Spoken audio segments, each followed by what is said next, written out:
folks, it's very happy to be here today. I'm with Enid Partika. She's a master's student currently, but at the time of her invention, and we're going to talk more about that in a minute, the BioEnergy Project, she was working on her bachelor's degree.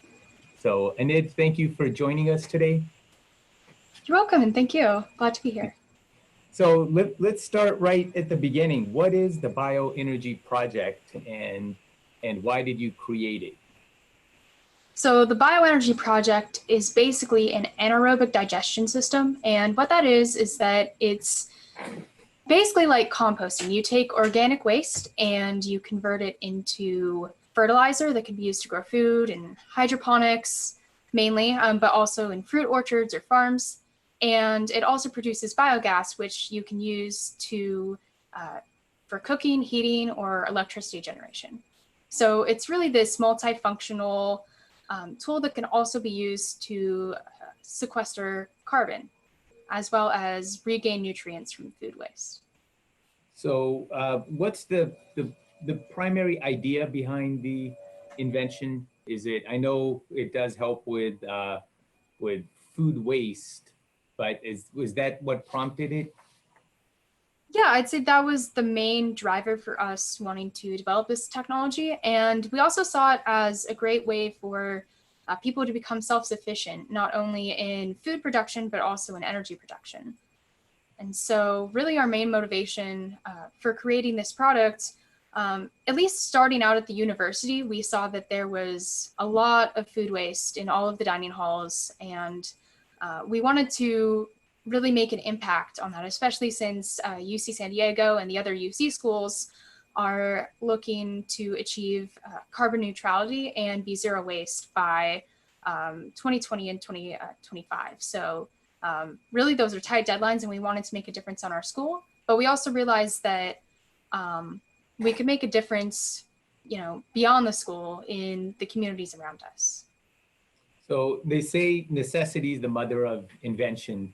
And I think for a lot of inventors, it's their environment and the stuff they see day in and day out.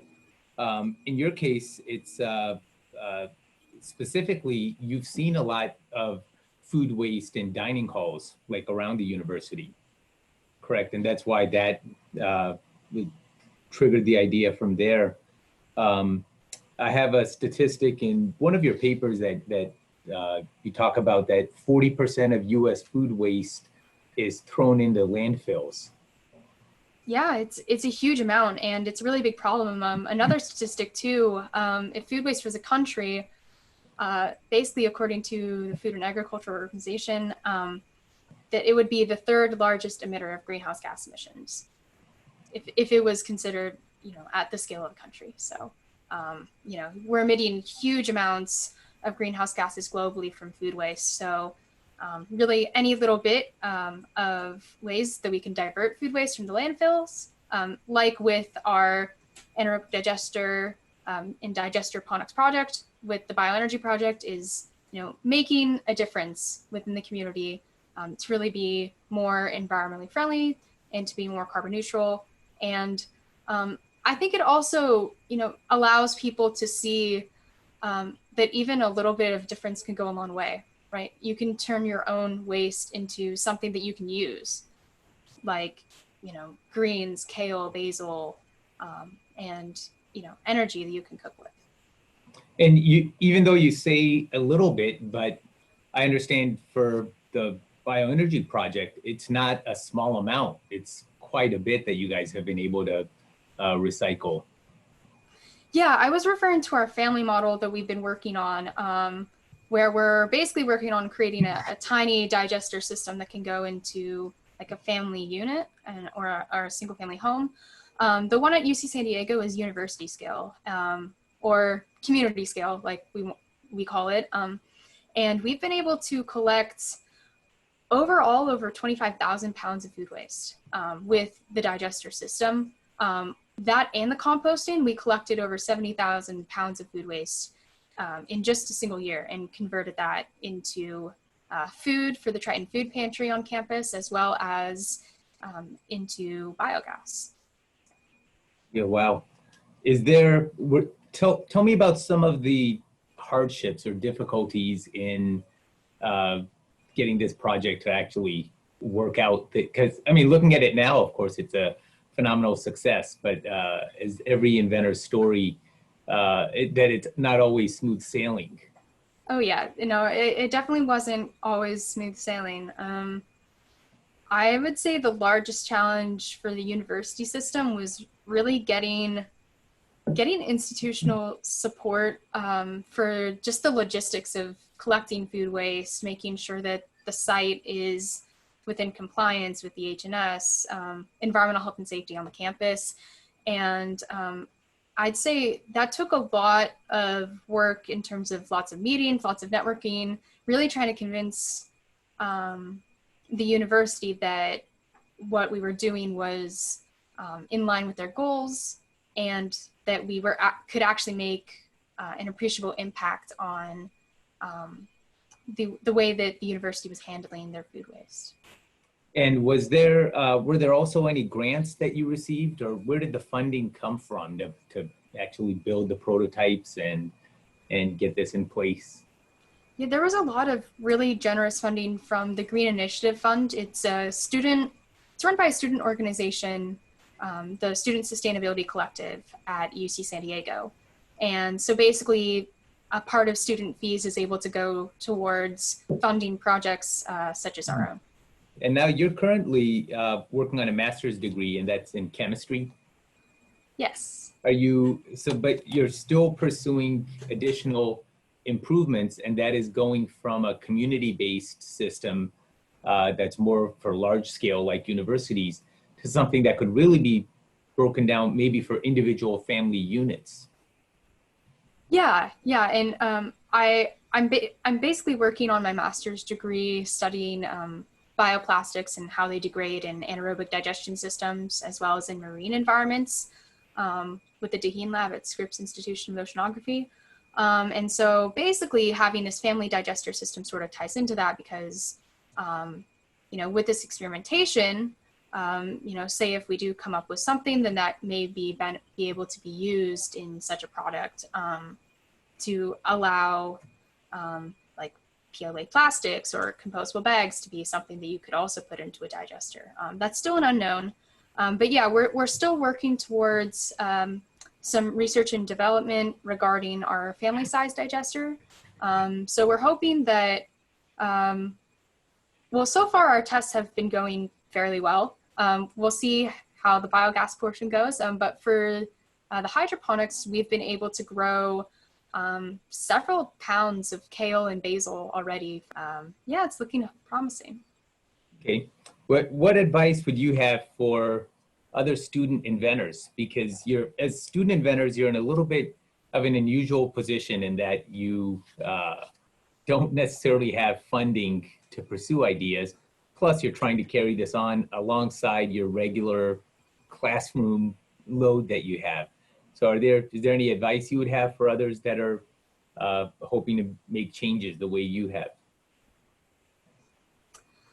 I'd say just follow what you're passionate about.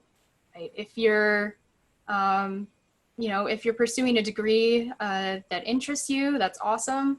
But also, make sure to try to find time to, follow your desires and what you want to see happen in the world. And, it takes hard work, definitely. I'd say persistence and hard work are definitely important qualities if you're trying to, become an inventor and an entrepreneur, while you're in university.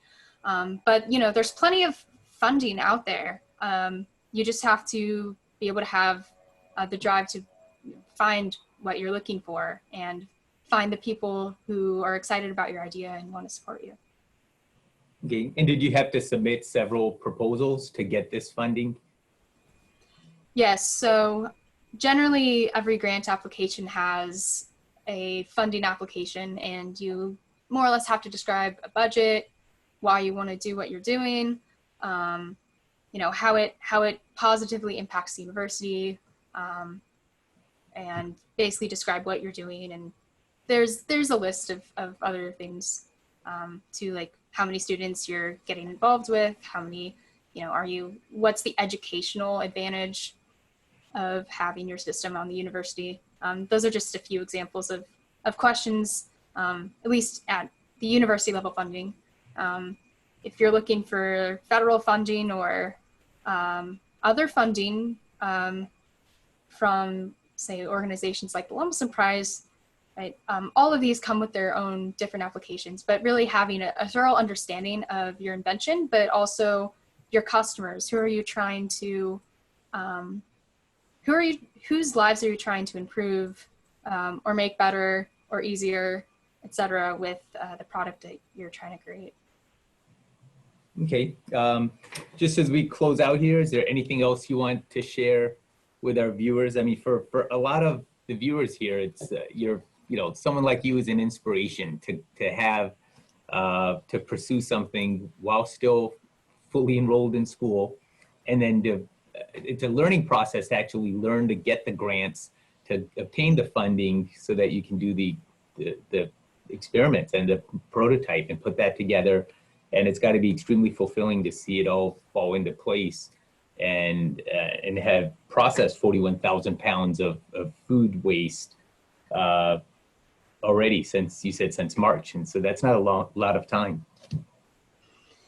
Yeah, I'd say looking back on it, it's really amazing what me and my teammates have accomplished. I think that really having an excellent group of people to be able to work with and to achieve these things is really crucial. I definitely, thanks to the Bioregional Center for Sustainability, Science, Planning, and Design, and Zach Osborne, basically these staff members and students who have worked with me really, I wouldn't have been able to achieve this much if it wasn't for working with them, getting their feedback and ideas as well. And, being able to actually go from idea to a working product. So. Okay, well, congratulations and thank you for joining us today, and continue becoming an inspiration to all those that follow you. And this could be a stepping stone to your next invention. Very well. Absolutely. Yep. Yep. Thank you so much, Sean. I appreciate it.